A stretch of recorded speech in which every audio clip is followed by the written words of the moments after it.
Korea has had quite the history. The Korean War greatly changed Korea completely, and its implications will last an immeasurable amount of time. As dirty weather hampers efforts of U.S. airmen to aid the defenders of South Korea against the communist invasion. The split of South and North Korea changed both the countries and split them into entirely different paths. South Korea is so much more wealthier and powerful. It's such a completely different country than North Korea. If reunification were to happen, South Korea could see North Koreans as a nuisance. North Korea is one of the most closed-off places in the world. On the other hand, South Korea is open and accepting. Technically, the Korean War is still going on due to it only being stopped by a temporary ceasefire that has lasted years.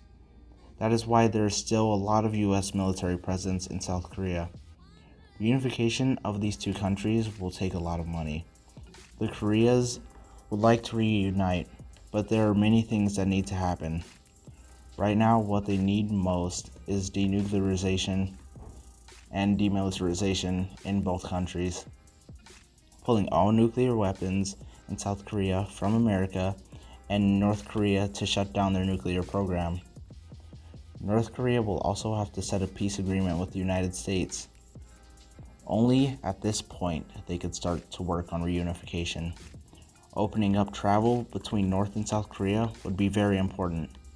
Making peace zones as places where North and South Koreans can collaborate and learn to reintegrate with each other. The closest thing to the situation is the separation of East and West Germany. One big difference is that in the East and West Germany case, the major backer of East Germany no longer cared about their presence in that country. But in Korea's case, China still wants North Korea to be separate. China's relationship with both countries are very important. Many young people in South Korea stopped supporting reunification. 1 out of 10 students say that they stopped supporting reunification, and 7 out of 10 said that reunifying the peninsula is not necessary. I did my own interviews of students and faculty within my school. I interviewed 2 teachers that have knowledge of international affairs, as well as North Korea. I also interviewed students that had no idea about anything happening in North Korea, as well as people that are knowledgeable about Korea in general. So here are my interviews. I'm going to cut it up a little bit so that you have some more entertaining answers for the interview, but all the questions will be answered.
I was able to gauge what the thoughts on reunification were. Most people had the stance of wanting the two Koreas to be unified, and many agree that you cannot unify the two countries culturally if you cannot unify them politically, in which I agree with. Korean reunification will be solved by politics, and that is the only way. In July of 2017, North Korea had its most successful nuclear test ever. This set off many countries, particularly Russia and the US. Russia has been an ally of North Korea, but they no longer want North Korea setting off rockets in their backyard. This put a heavy strain on North Korea. A year later, Kim Jong-un and President Trump have a summit. Then in another year, another meeting happens, strengthening our relationship with North Korea. If we continue along this path, reunification will not be far behind. And this is where my solution comes in. My solution has many fronts that all come together for one purpose: the reunification of South and North Korea. My first step is to continue with the meetings between the President of South Korea, President Trump, and the President of North Korea. My first step will be able to connect the main leaders of all the countries so that they'll be able to understand each other and cooperate with each other. Even powerful leaders from other countries are meeting with the Hermit King, such as Vladimir Putin of Russia, as well as Singapore Prime Minister Lee Hsien. As long as these type of meetings happen every 6 months to a year, it keeps a consistent dialogue going between all the major countries involved with this. While that is going on, we need to push for more joint facilities between South and North Korea. It wouldn't be smart to expose the North Korean people to interact with everyone right away, so we need to start off small and contained. Joint facilities where North and South Koreans can collaborate, create, and connect them will be very helpful in connecting South and North Koreans culturally.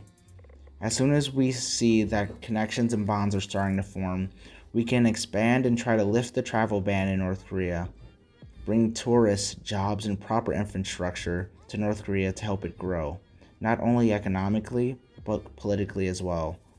Doing this will help show the North Korean people that Western civilization and ideas are not bad. Further, intertwining our relationship with our people.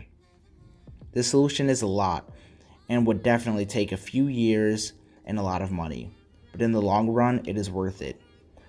To end hunger and malice within North Korea, and to end the pity and prejudice throughout the whole world.